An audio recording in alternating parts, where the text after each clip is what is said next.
Good morning.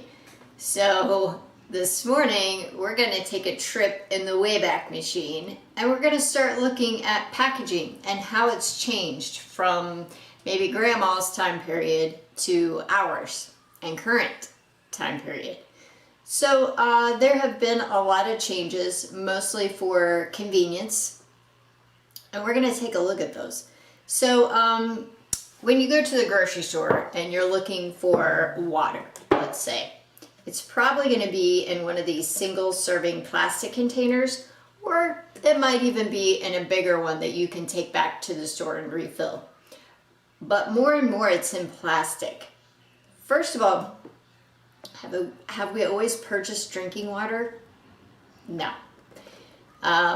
In grandma's day or great grandma's day, it might have been something like this. And there was a rain barrel outside and it was dipped out of, and they drank straight from the rain barrel. It might not be as safe to do that now as it would have been then. But this didn't make any trash, did it? We didn't have to recycle anything. It was completely reusable and washable. But more and more, people are now turning away from single serving containers because this is waste that we have to deal with, either recycling or reusing, and moving more to this, which is a lot more like what Grandma and Grandpa would have had at their house. So this is very reusable, it's refillable, it's washable, and this is a lot more sustainable for our environment than single serving containers. This isn't breakable, and it's lightweight, which is what makes it so attractive. But there is a cost associated with it. We have to figure out what to do with it. Let's look at another one. Let's look at soups and canned vegetables. We would have seen Grandma and Grandpa canning their own items and storing it and preserving it for later. Now we have convenience where we just open the can and warm it up, which is great, saves us time. This is actually recyclable and reusable if you're creative, but also this is waste that we have to deal with. So more people are going back to reusable glass jars, making their own sauces, canning their own vegetables from the garden, and that is way more sustainable. Are you seeing a trend? Here's mustard. Mustard was always in a jar, a glass jar. So this would have been reusable and recyclable.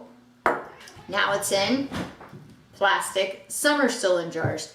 Most are in plastic. This is recyclable, maybe reusable. This is a lot more reusable. And milk. Look at the difference here. Okay, so this was reusable, and there was a milkman that came and reused and refilled these.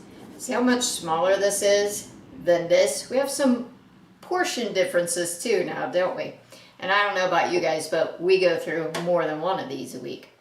This is plastic, and it is recyclable as well, reusable, but these are refillable. And more people are using services like Oberweis and other services where things are refilled and reused. Look at this. Some of you won't even know what these are. This is a cloth diaper. It would have been used all the time in Grandma and Grandpa's day, some of the time now, and there are diaper services that will come and clean these and bring them back to you fresh. Or disposable diapers, meant to be used one time and thrown away.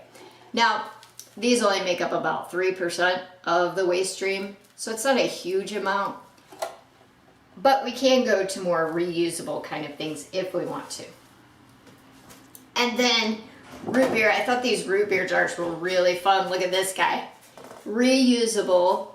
It's glass. Yeah, it's heavy, but it could have been used over and over and over again.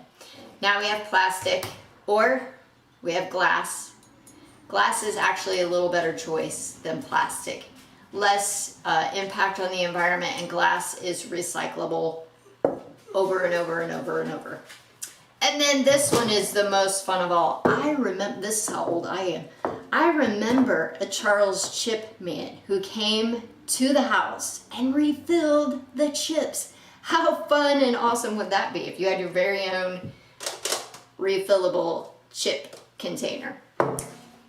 So as we're thinking about our packaging, if you want to be more sustainable, if you want to figure out how to reduce your waste, look at the way Grandma and Grandpa did things. Look at their packaging and their ways of preserving things, and that'll give you some hints about how you can go in the Wayback Machine.